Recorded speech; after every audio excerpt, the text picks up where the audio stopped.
I'm John Batchelor. This is the John Batchelor Show. Edward Snowden, in a chat room with The Guardian in these last hours, when asked whether he had connection with the Chinese government, the response was this, and I quote, "I have had no contact with the Chinese government.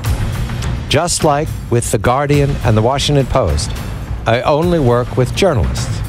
Certainly, some of the journalists we know Mr. Snowden is in contact with, in communication with, giving interviews to, in Hong Kong, are the journalists of the South China Morning Post."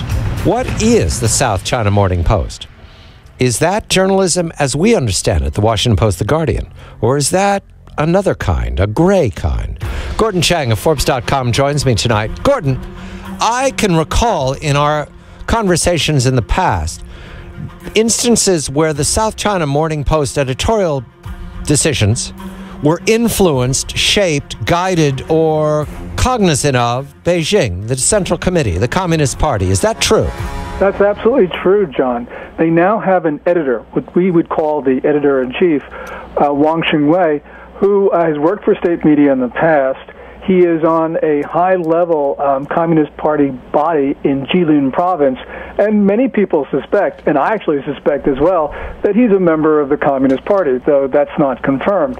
But the point is, the South China Morning Post now toes the line from Beijing. We can see that in its editorials, and we can also see it in a lot of its coverage.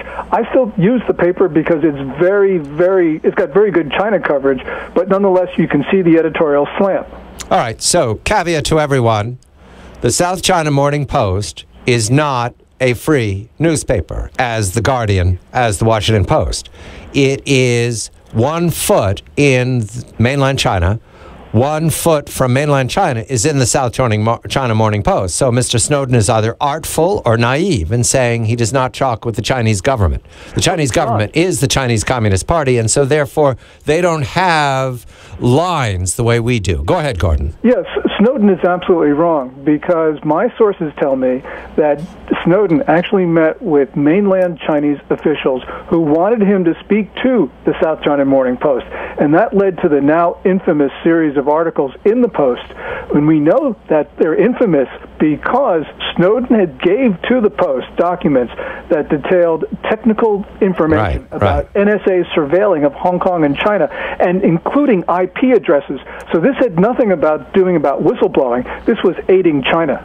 And therefore, again, either Snowden is naive or artful in saying that he didn't meet with the Chinese government, because in the world of I Spy or Spy versus Spy, you meet with cutouts. You don't meet with the thing itself. The thing itself doesn't come in the room. This isn't Mr. Big meeting with you. You meet with cutouts. Now, Gordon, let's press this a little more. There's a poll in the South China Morning Post, caveat, this newspaper is heavily influenced by the Communist Party, saying that a little less than half of the residents, 509 people polled in Hong Kong, want Mr. Snowden to stay. He has a 3-month visa. Anybody can get a 3-month visa in Hong Kong. You just fly there. And 17% want him to leave, like, let the United States take him. And 32% don't know. At the same time, C.Y. Leung, the executive of Hong Kong, who is a creature, is a product of the Central Committee of the Communist Party, says that the appropriate laws will play out. There's a paraphrase here, but he seems to be pointing to an apparatus is underway. Interpret all that, Gordon. Are the people of Hong Kong confused just the way we are, or is there something else in those statistics? I think they're being manipulated, John. And one of the reasons why I think that Chinese officials wanted Snowden to talk to the Post was because they wanted to sway public opinion in Hong Kong. As we've talked about in previous shows, Beijing had been losing hearts and minds in Hong Kong big time. And what Snowden has done is it allowed them to change the narrative, and essentially they're using Snowden to get support in Hong Kong. Now, I can't prove this, but this is just the obvious inferences that one can draw from what they're doing. They're using the Post for this purpose. The Post is happy to be used for this purpose, and this just really smells very bad.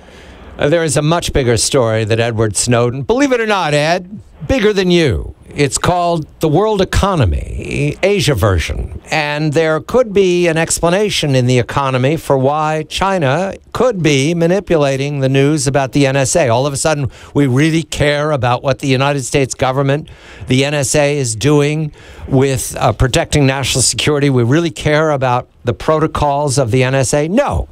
What China cares about is that we don't talk, or that the Chinese people don't talk about the economy.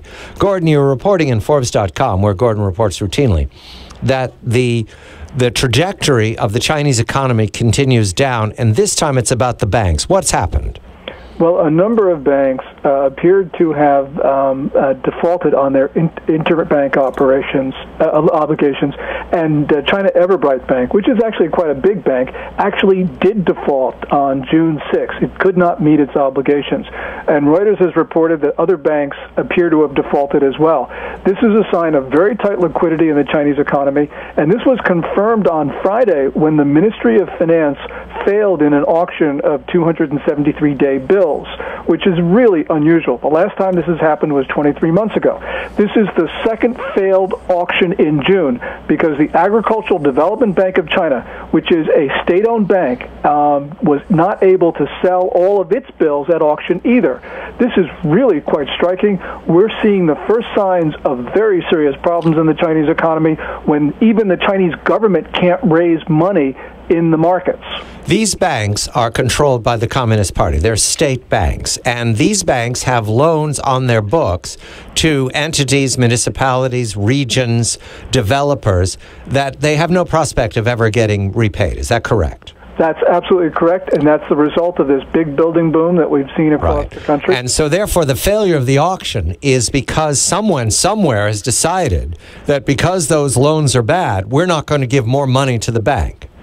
Well, I think that that's part of it. There's some other reasons as well, some more technical reasons, but all of this points to a real concern. Got to remember that Federal Reserve Chairman Ben Bernanke in May started talking about tapering off of the quantitative easing program. Just a little bit, just a little taper, a little wedge, right. And it was very ambiguous. Yes. What it did was it triggered a flow of money out of the emerging economies of Asia, including China, across the Pacific, either into the United States or proxies for the United States, like Mexico, because people were fearing all sorts of things. And this has had tremendous effects on the Chinese economy. We've seen the stock market hit a 6-month low on Thursday in China. This is not a good sign for the Chinese.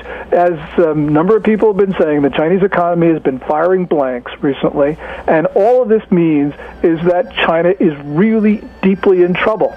Now, it may not manifest itself for another month or so, but we are seeing the first signs of failure, and perhaps catastrophic failure, in the Chinese economy. Back to Snowden for 15 seconds. Are we being distracted from that problem with the Snowden noise? I think we probably are. You know, Snowden's doing a very good job of distracting everybody from a lot of important stories. Edward Snowden, I did not meet with the Chinese government. Gee, how does he know? What, does he get a guarantee? Does he know what the Chinese government looks like? Do you, Ed? Gordon Chang of Forbes.com. I don't know what it looks like. Do you? This is The John Batchelor Show.